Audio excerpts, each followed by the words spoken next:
Hello, fans or casual viewers. This is Simon, and welcome to the Tabletop Almanac. And today, in this episode, I am reviewing Heirs to Heresy and its supplement, Faith and Fear. These are by Alan Bahr from Osprey Games, provided for purposes of review, but the opinions contained in this video are entirely mine and have absolutely nothing to do with any of those people. So, okay, what is Heirs to Heresy? Heirs to Heresy is a game about the Knights Templar. Now, the Knights Templar are, of course, they have mythology surrounding them. They have conspiracy theories surrounding them. They have all sorts of stuff surrounding them. And this game very specifically takes place just after they have been, well, let's take the side of the protagonists in this game, betrayed by the King of France and everybody else who they once called ally, and burned at the stake, killed, yada yada. So the story goes that there are 30 Knights Templar that escape, meaning you have a total of 30 characters that can be used throughout the course of a campaign.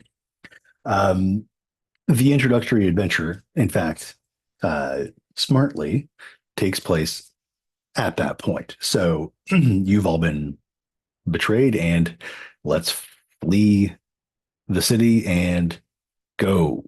Now, okay. So what does that mean about this game? This is a highly specialized concept in the sense that it is a highly conceptual game. You are playing the Knights Templar, the former poor fellow soldiers of Christ and of the Temple of Solomon. And that is what you're playing. You are going to play them, and you're not going to play anything else. Now, that may work for some people. It may not work for others. That's totally fine. If you don't want to play a Knights Templar, don't play this game. So, let's, I guess, kind of talk about a few things. One, so first, I'm a fan of Alan Bahr's games. If you've seen my previous review of Crescendo of Violence, you'll know that I thought it was highly flavorful, very thematic, and kind of really hit the brief.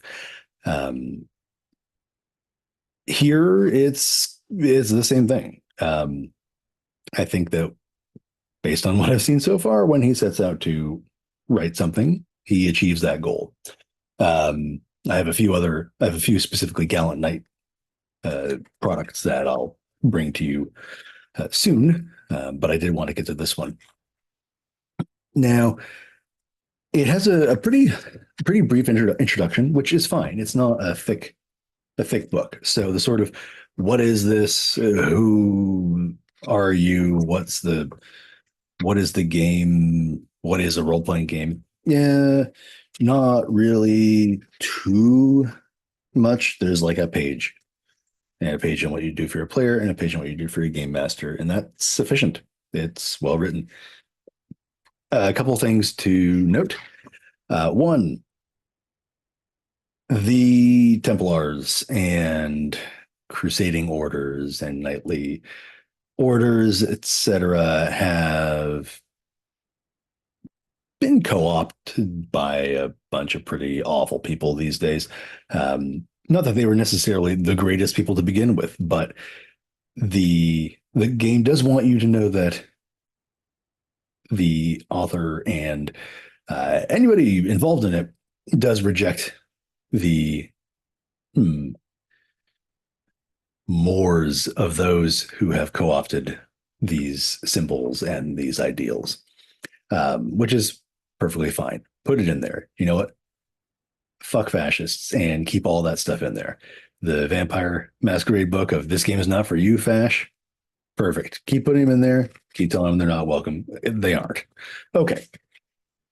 But the other thing to note is that this is a historical game-ish.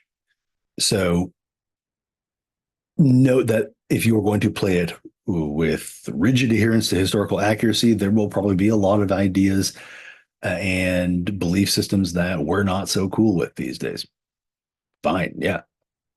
Uh, I mean, medievalism is a weird thing where we have a very messed up view of it. Thank you, Victorians.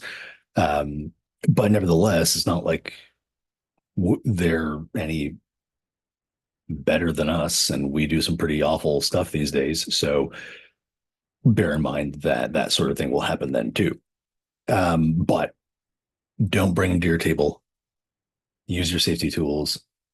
Um, Make sure everyone is on the same page and there to have fun. If you are, that's the baseline attitude. I mean, mine is if you are bringing that sort of thing in there, make sure that your table is comfortable with it and that perhaps you are considering maybe you are not the right person to be sort of analyzing this sort of thing via a role playing game. Just putting that out there. Okay. So, this uses the usual set of dice, except for a 20-sided die. Just getting that out there, so you kind of know the overall thing has some tokens. You don't need anything besides your mind to imagine what's going on here. Okay, so you get a bit of a history of the Templar Order.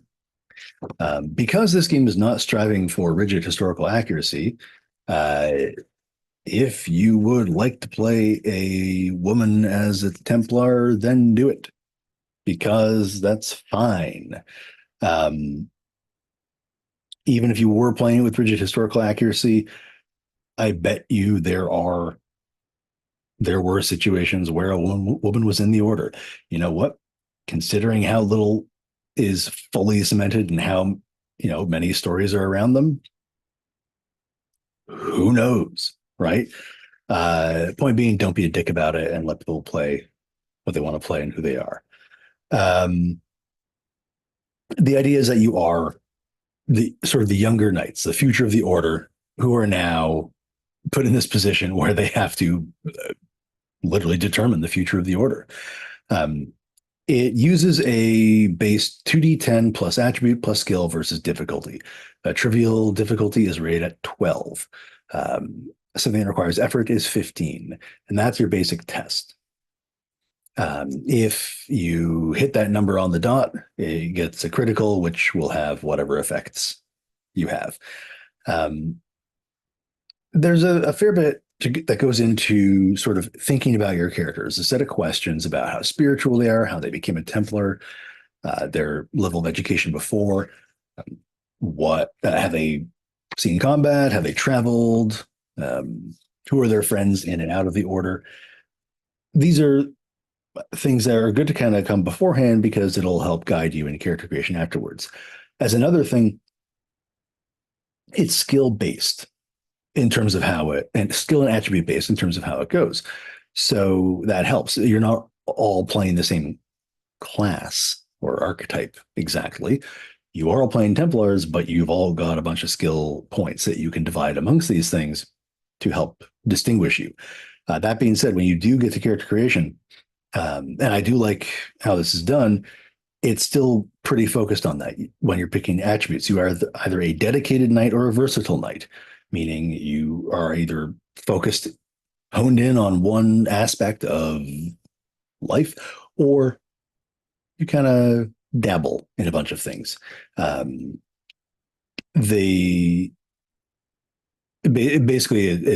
determines your base ones and the bonuses. Each of your attributes are a bonus. So dedicated get like 2 plus 4s, but also and then a +2, +1, +1, +0. Versatile knights get +3, +3, +2, +2, +1, +1. They'll always have a bonus. They just won't have as high a bonus amongst everything. You've got 6 attributes, and they'll be pretty unsurprising. Faith is the only slightly differently named one, and that is kind of willpower and belief in a higher power, which will also give you fate points, which we'll talk about a bit later. Skills, much like dedicated and versatile knights, you get focus training or well-rounded training. The difference being that you get fewer skill points if you have focus training, but you can raise two of your skills higher than the well-rounded knight who gets six more skill points, but has a cap on all of their skills that the focused training knight doesn't have. Again, a good way to sort of, I don't know, illustrate the differences while still keeping it a skill-based system. And the skills are, again, what you might expect as a general skill-based game. There's no horsemanship. That's a sidebar. It's noted on account of the fact that all of them know how to ride horses. Okay. Interesting skills. I like explore. It's basically your like scout and figure out what's ahead. Don't get lost. Find a new path, etc. If you are fleeing the city and going to travel around Europe and the world, then you might want to have someone with a good explore, right? Other ones that that's the main kind of separate one. But religion is also nice. It's a separate skill, and it's all about activities, rites, and so on. And then you have a bunch of derived statistics, which also establish the combat mechanics.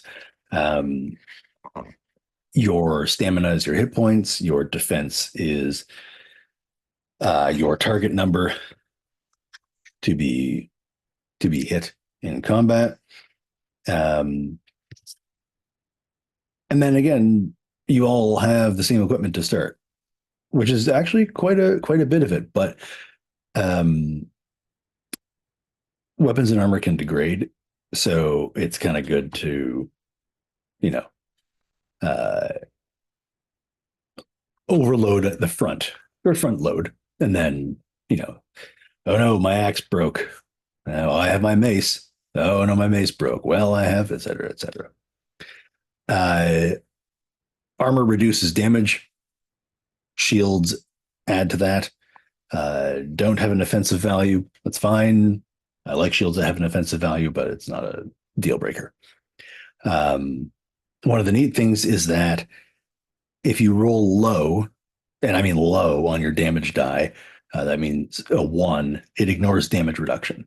So it sucks that you didn't get a high one, but it's still going to sneak through there and do some damage. And because things like might and vitality, intellect and quickness contribute to damage, you're still going to do some damage. It's not like you're just going to kind of sneak a point off here and there. So combat can be a bit dangerous in that sense. Let's talk a little bit about that testing. Well, okay, let's get to that in a second. Let's just finish off character creation. Think about where you're from, your name, your appearance, any quirks you might have, and then a whole bunch of relationships to work out with everybody else at the table, any other important Templars, the stuff that really helps your character sing. And I think this is one of those games where you really do want your character to sing. They're not just a collection of numbers. They are your avatar into the story of the Templars post-betrayal, which could be pretty expansive. Okay, so we talked about the basic test. And again, these are the sort of things where it kind of goes without saying these days, but you roll when there's a question of success as to the outcome, if the uncertainty will make it more interesting, and so on. You do gain advancement points through critical successes on tests. So it actually encourages players to be the ones who want to make tests. So they still have to decide how they're approaching it, what they're doing and all. But in that sort of, can I make it this check? Can I make it this check? Can I make it this check?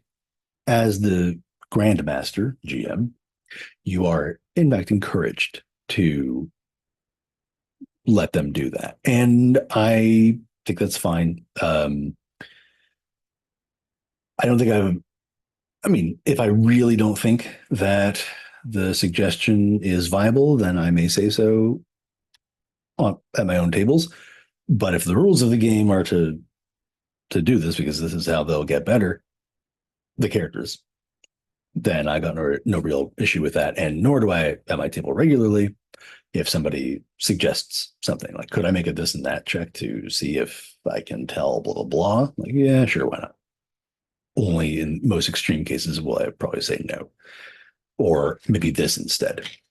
It does use an advantage and disadvantage. Oh, how I love advantage and disadvantage. And um, that's basically a way to avoid really like, you know, like, well, how difficult is this? Is it 12, 15, 19, whatever? Anyway, all those do is that you add an extra die, and then if you have advantage, you keep the two best results. If you have disadvantage, you keep the two worst results. Advantage is great. It's like the best thing ever. Okay. What is neat is you have faith points that can do things like let you re-roll, reduce damage. They're your kind of fate point.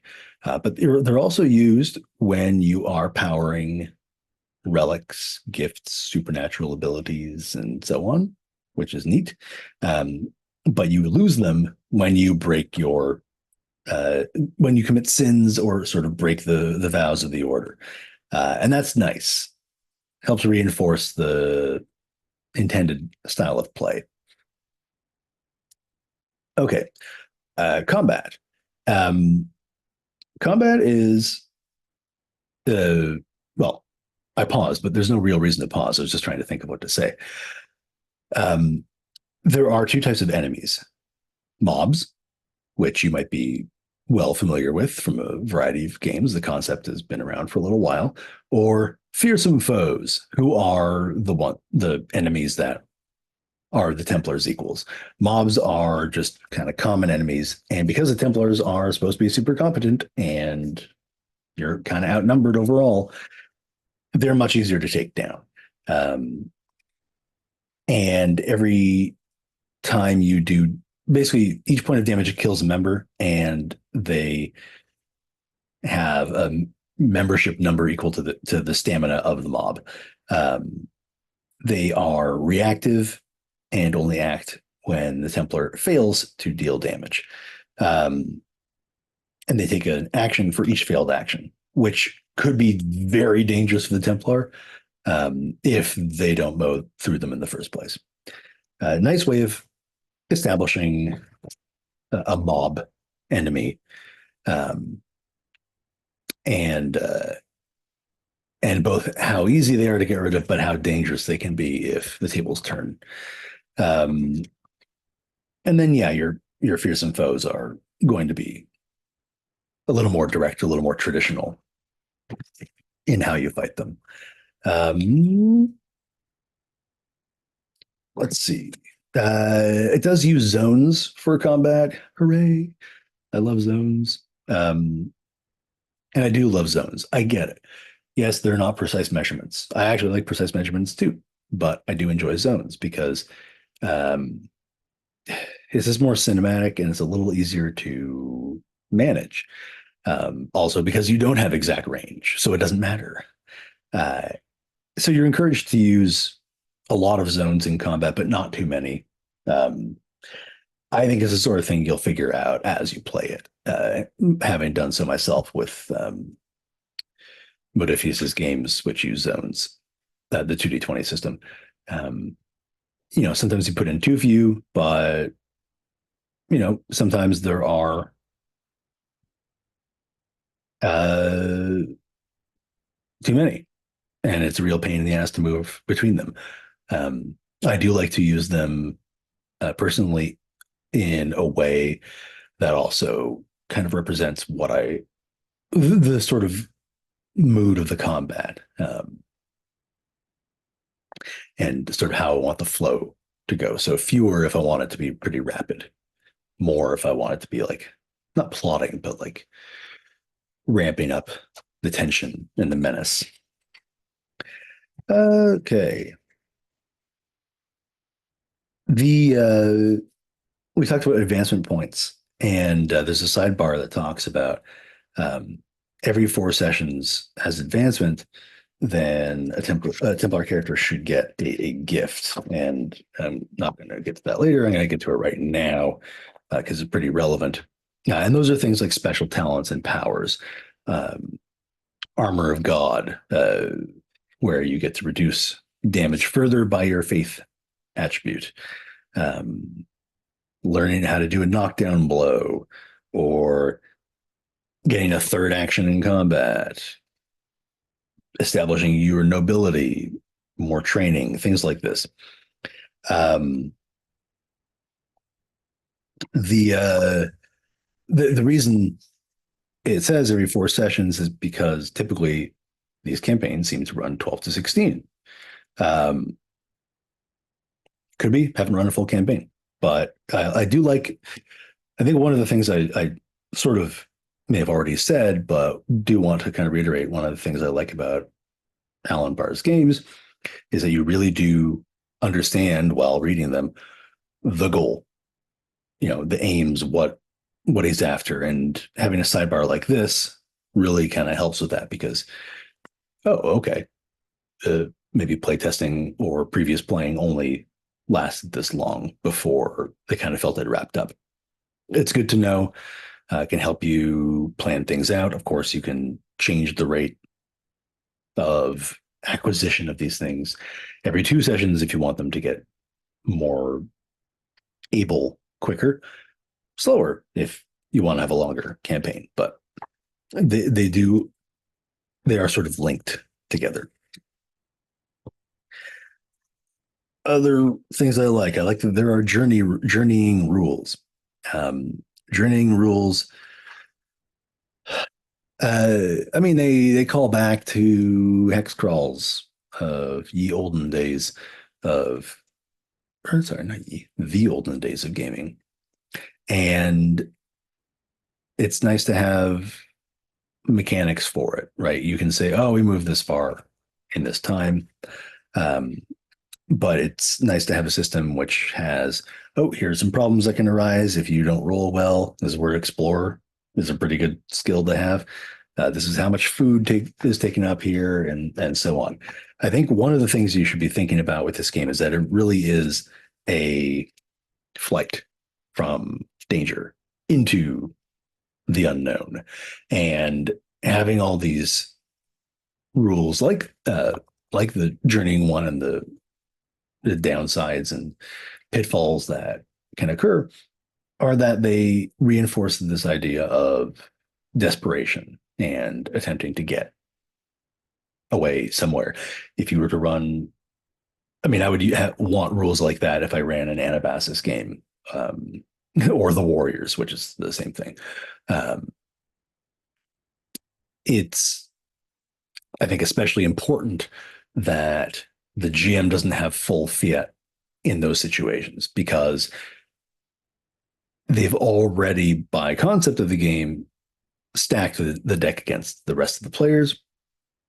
And this way they know that there is something neutral adjudicating how this all goes. So it, I guess, probably helps avoid the feelings being hurt.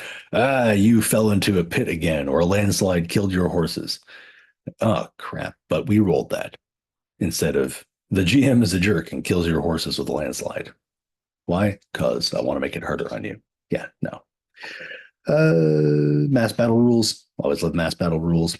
They look pretty good. They are roughly, I mean, they're still skill based, they're still zone based. Just your army points are sort of determining, army points being training, cohesion, morale, and physical health, helping to establish what how powerful your side is.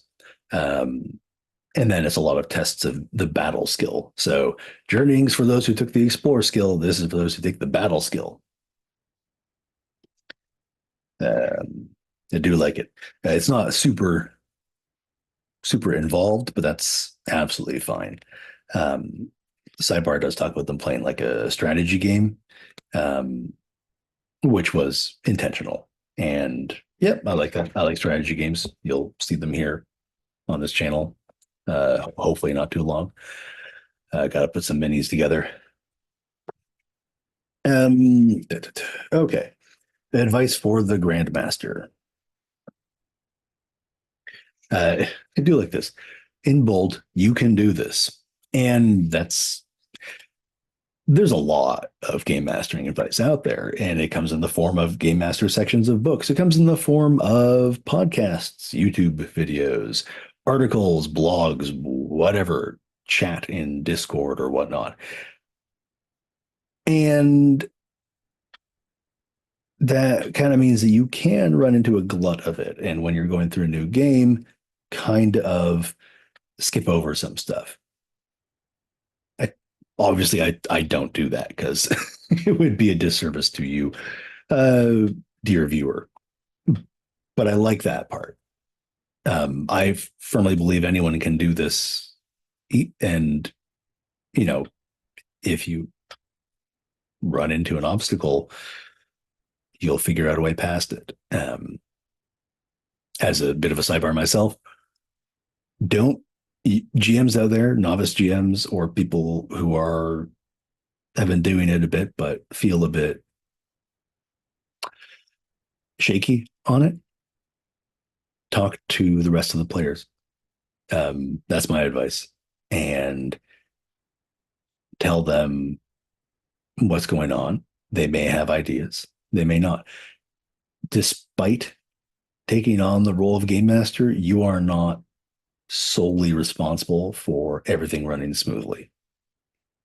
In the same way that someone playing a player character has a responsibility to stick with the adventure or the scenario within reason, but not to deliberately create the lone wolf character who goes off and wanders off somewhere and might as well not have shown up that session.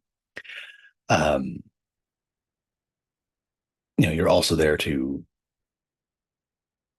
help everyone have a good time. So if the GM's like, I need a second, okay, how am I going to figure this part out? Any suggestions?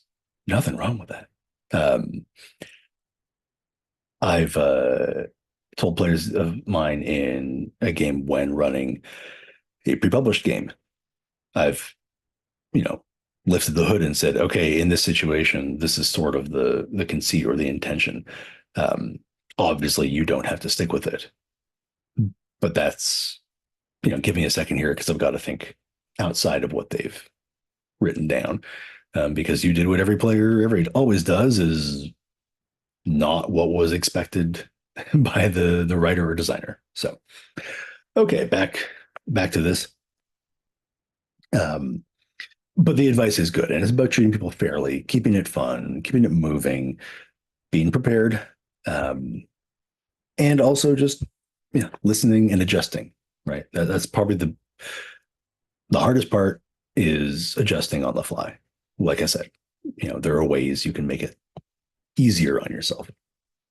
And then there's a bit about structure and how to set up the game, but then also a good amount for the size of this book on a safe game and how session 0 works, after session check-ins, other CC tools.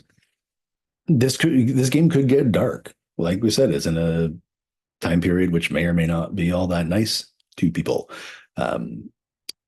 You are playing people accused of heresy, and that's not a great thing. The church is kind of frown on heresy, and so they'll want to make an example of you, and you have no allies that you know of. Maybe you do. So, yeah, keep this stuff in mind. I mean, there could be a whole lot of violence in this game. It doesn't have to be. Just again, check in with your players. And part of the structure and part of, I'm sure, why the sidebar of how many sessions it takes is included is because there is an end game to this, and that is reaching the safety of Avalonis, which is the destination. What is it?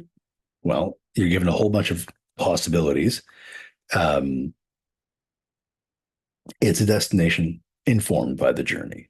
I think that's a great way to put it. And that's what's written down.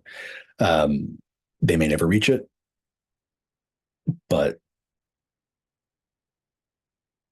that's sort of the case. Sometimes you don't. But what is it? It could be a state of mind. It could be a city with a friendly ruler. It could be a mystical dimension. It could be wherever they are going to go. It could be, and I like this, it's a lie. It's a myth spread to keep the Templars in check and in order, to provide a sense of unity. Imagine, you're fleeing this with and going, Avalonis, that's our goal. We don't know we don't know much about the future, but that's what we're after. And then to find out that was just something that kind of kept you all like working towards the same thing.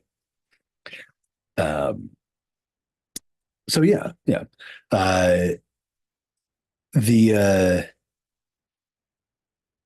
as part of that, the destination, if you're going for a physical location, 3 European states, I don't like that term in this case, but I used it anyway, are suggested for both, but sort of based on how long you want the campaign to be and how mundane you want it to be. Basically mundane to mystical.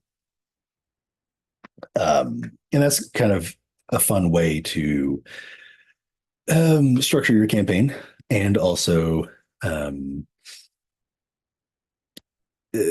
give a sense of what to expect. So England is for short length, mundane campaigns, which means you don't include the esoterica. Malta is the opposite of that, because the Hospitallers own that and may be strong allies. It's good for long length mystical campaigns because you've got other knights and stuff like that too. So this is a specific, like I said, this is a specific game. And so this is one of the reasons why you do read the game mastering advice or grandmastering advice, GMing section, because it's laser focused on that. And it really is. Like, none of these sections, while they might touch on the same things that any other role-playing game might, none of them are generic.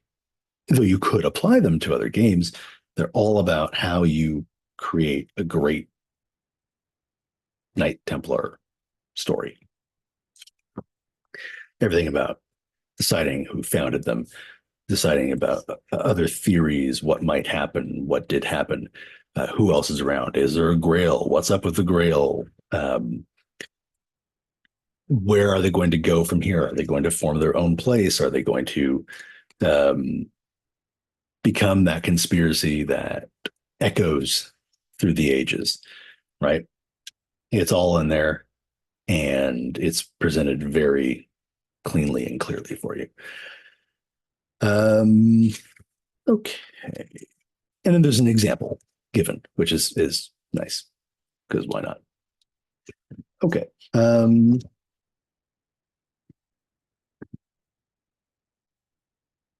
There's a bestiary or an enemies section. It's nice. They don't have a lot of stats, so you don't have to be pouring through some massive stat block to figure out the information you need. And they're what you expect. There are some supernatural, mystical beings, some not so, really depending on what you want out of it. There is, esoterica, I think, is a good one because of some of the conspiracies that have been around about them, what they were doing, etc. You can learn magic. Involves the seals of Solomon and the skill of gnosis and spellcasting.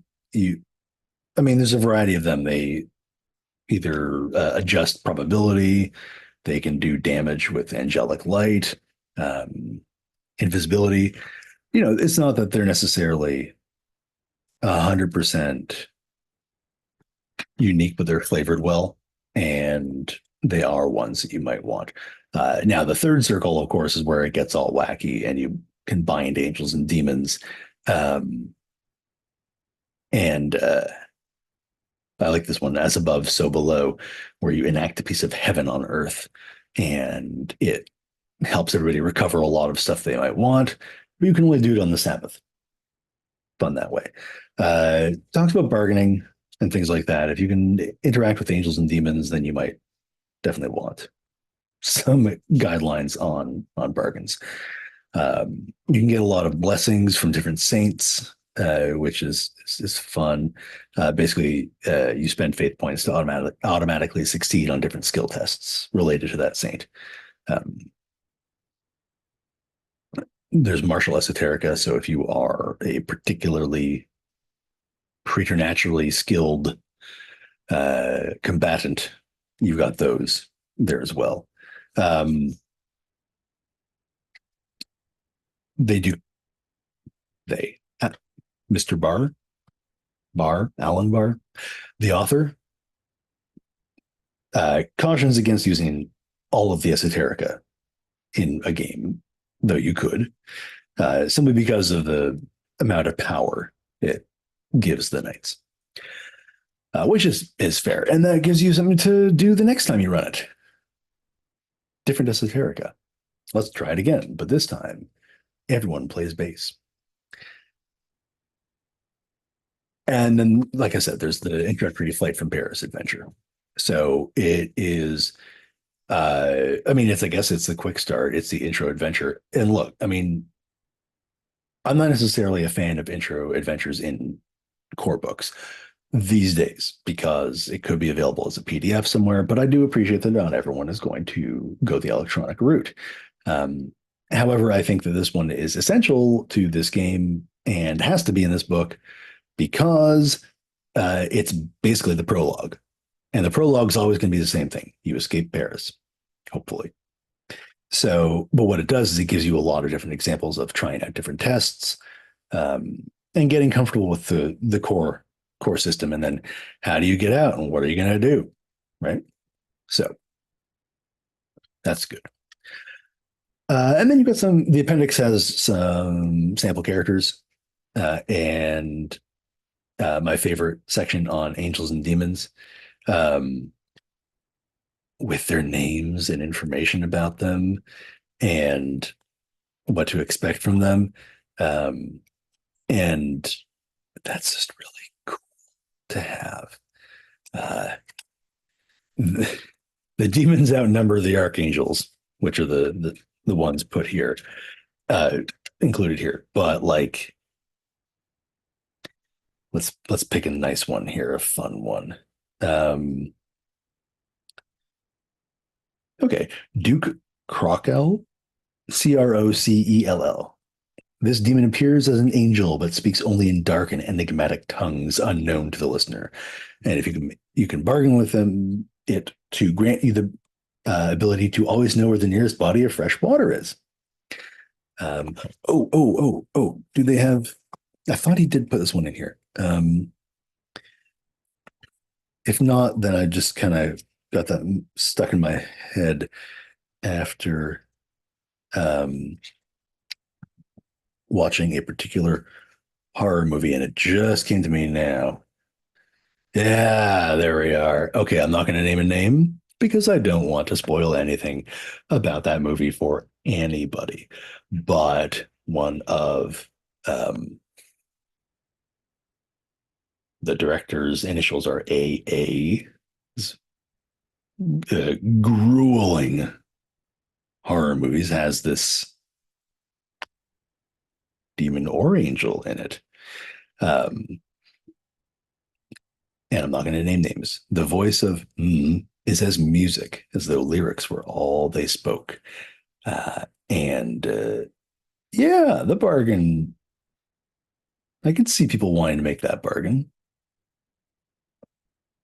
It works for me. Just a note with the sample characters, they do a run between versatile and focused, dedicated, etc. you have a mix of female presenting and male presenting characters, um, showing the diversity of the order in the game. Um, French, Swedish, Spanish, Syrian. Oh, only four. I thought there was five. Nevertheless, it doesn't matter. I guess these are the combinations. And the art showing that, and this definitely being the case, that Europe, medieval Europe, was not just full of white people. Okay, and that's the core book. With just this core book, you can have 12 to 16 sessions of a pretty awesome campaign, I would say. But you could have more or fewer. It really depends on you. The long and the short of it, though, is that Heirs to Heresy is a wicked game, and I can't wait to do a full-on campaign of it. I think that Alan Bahr has done a great job of balancing something that is hyper-specific in its scope and its concept, but giving enough freedom that you can design characters that do not feel exactly the same as everyone else's. But if they do, let me remind you that way back when, D&D fighters were all basically the same damn thing. At least here you got skill points to divide up. Okay. So that one's the core book. And now I'm going to go a little longer on this one because of the supplement Faith and Fear. And when I saw the supplement was coming up, I delayed kind of really thinking on a review for that because I wanted to do them together. And again, look at this art. This art is gorgeous. The book is fantastic. It's a nice hardcover. This one is not as thick, but if you look at it as a companion volume, hold on, then it doesn't need to be. Okay, so what is in Faith and Fear? So it really just kind of elaborates on some things where I imagine you felt you could elaborate upon. Historically inspired fantasy is how he puts it, just because it comes up again in this intro. Yeah, basically this just gives you more to work with in this game. You know how I said you only get to play Templars? Well, if you feel like it, you can include other knightly orders, because there were other knightly orders. There are four touched on here: the Order of the Holy Sepulchre, the Knights Hospitaller, the Order of St. Lazarus, and the Teutonic Knights. The last one, you can, he does talk about using them as protagonists or at least allies. But, you know, by default, they're villains because they were major league a-holes. Okay, so let's look through it. So when you're going through each of these, they get special abilities, each of these knightly orders. So they have Holy Sepulchre, who claims to draw its origins from Baldwin the First of Jerusalem. They kind of have a, we're the oldest one, first among equals. We directly report to the papacy. And they get, advantage when persuading non-player knights of different orders of course of action, things like that. Or the Hospitallers, being as they are island-based on Malta, and spend a lot of time in the Mediterranean, get maritime warriors. So they fight better on the sea than other people do.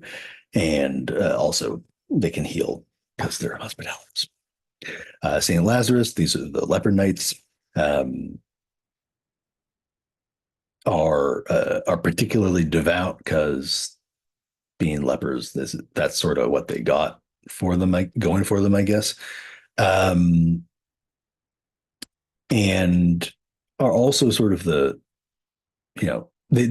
they don't kill people that it's not absolutely necessary to.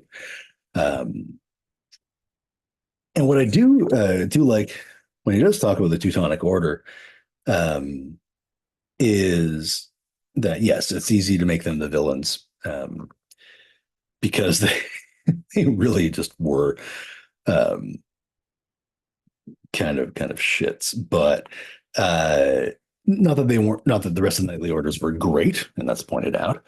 Um, but the Teutonics were kind of a special kind of dickish. Um, but yeah, because it's a toolkit, how do you want to cast them in your game of Heirs to Heresy? And there is a section of talking about them as saviors in a way. So what if they flee east and get to the Teutonic state and go like, hey, you're a knightly order, and you actually have been working in opposition to various kings and powers of Europe, of Christendom. Sorry. Maybe you can help us out here because we're so super not heretics, and it could be you next. Sure, that could work. So why not? Okay. I'm not going to go in exact order because um, I kind of want to look at something a little more. There's more stuff on use of faith points and esoterica, um, like exorcisms, healing, things like that. Uh, there there are negative ones too, for corrupted Templars, because that can happen. We talked about there being mass combat in the first one, and there's a section here on strongholds and sieges, which you would, well, you'd need a stronghold for a siege. So um, strongholds get actions during downtime, uh, get hirelings in there. Um, they have statistics themselves and different traits, which is something that I think if you've played a game that involves a base of operations, you might be familiar with.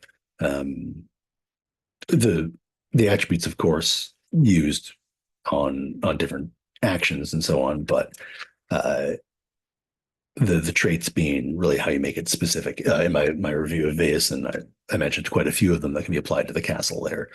Um, but for example, echoing stealth tests made within this stronghold are made with disadvantage. It's nice, pretty handy to have. Um, or it's heavily fortified, or it's a Gnostic monastery that's self-repairing. Yum. I like strongholds. It's like my dream to play grab the rules cyclopedia and play a BECMI game from level 1 to 36, or at the very least level 9, get the stronghold and start building it up. Um, I don't know why. I just like that. Forbidden Lands, I'm going to look at for that same kind of reason. But it gives you something to invest in, you know? And in this case, building up a stronghold may be what your Templars want to do. So maybe they want to go the Teutonic Knight route and just carve out a piece of Christendom for themselves and be all, hey, remember us? We're back. And we have our own state. Nation is the word I don't want to use. State. Okay. The siege rules are pretty straightforward, and yeah, um,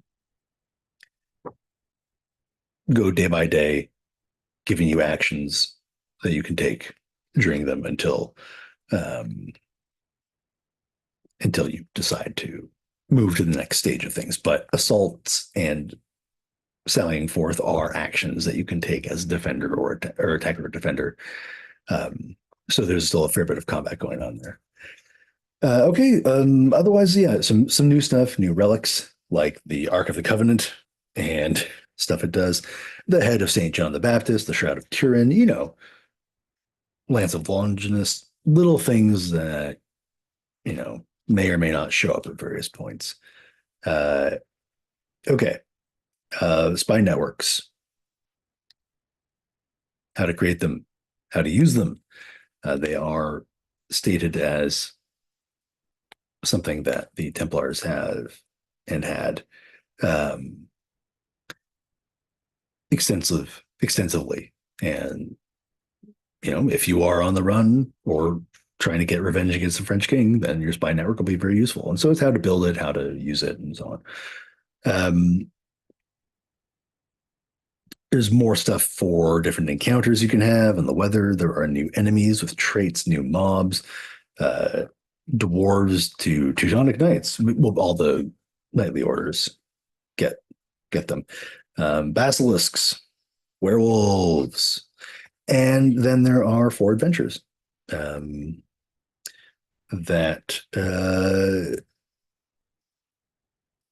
aren't. Oh, so okay, sorry. The adventures aren't lengthy in terms of content, but that doesn't mean that they're not going to take a good and nice amount of time, because adventures take time. Things happen.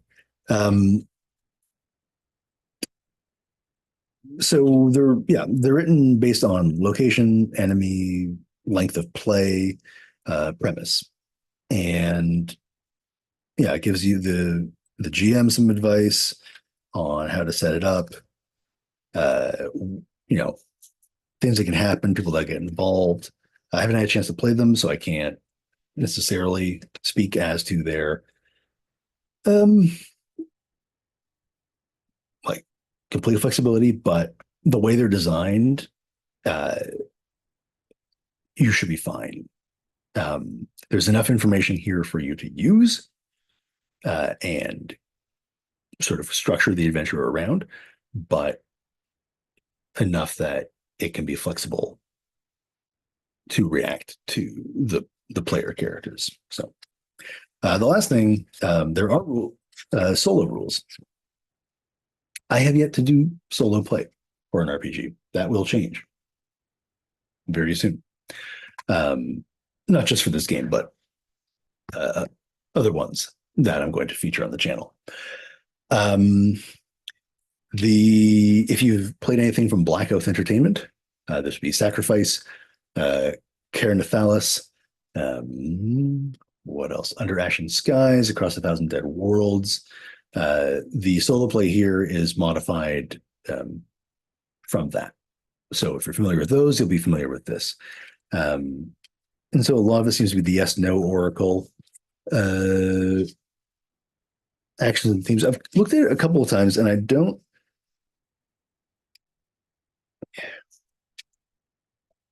know that I immediately that I don't know that I feel that there's enough for me right now to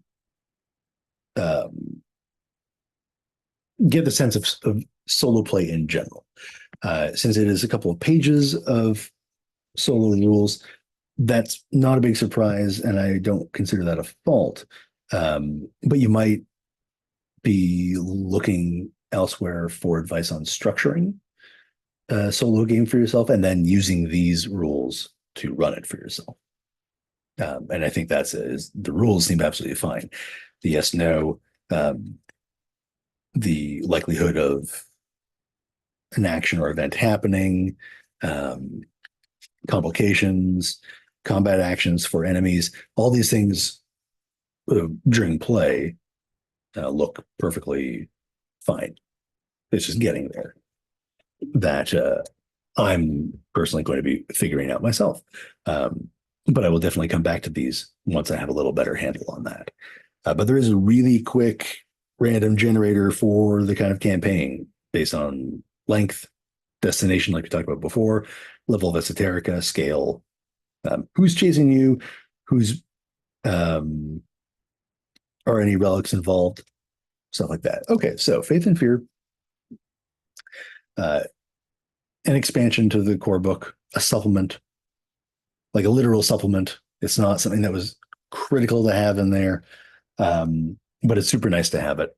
I like the other nightly orders. I like having them around, and especially the idea of bringing them in at a later point after someone's played a Templar and they've died or retired.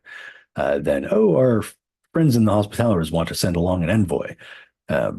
Meet your new player character, right? So I would say it's definitely worth picking up. Get Heirs to Heresy, play through it, see how you feel, and then if you do like it, definitely go and grab Faith and Fear. But I will try to do something solo with it and show you all kind of how it works.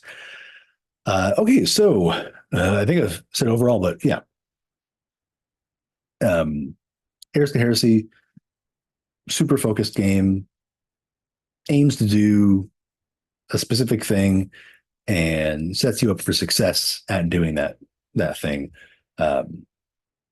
Physically, it's a great product, like everything Osprey does, and rules wise, yeah, I'm quite happy with what I've read here. So, yeah, check it out. Alan Bahr's Heirs to Heresy from Osprey Games. You can find it digitally or physically in places. So I would definitely put that on a list, a to buy list or to play list. So until next time, I'm Simon, Tabletop Almanac, and this was Heirs to Heresy. Be excellent to each other out there, and if your friends are accused of heresy by the French king, look into the king's finances, because yeah, there's probably a reason he's doing that. Oh yeah, so I started watching Nightfall on Netflix just after getting this, and one of the things I thought was kind of interesting, because it does, he does talk about the Order and being a Knight Templar, and one of them being talking about cutting their hair and their beards. And in one of the opening scenes, when they're in, I don't know, they kept saying Acker. I thought it was Acre, but maybe it's Acker. They all got long hair and beards. Then, of course, the next scene, they've got short hair and beards. But for that point, everything coincided. I just thought that was neat. I haven't finished the series. The French king seems to be a super friend of them, and that it will likely be some sort of romantic mishap, which leads to the Templars' downfall. Don't know if money enters into it at a later point in the series. But you could also check that out if you kind of want to just get a little bit of inspiration. So yeah, until next time, heresy or not. All right. Be excellent to each other, and we'll talk soon.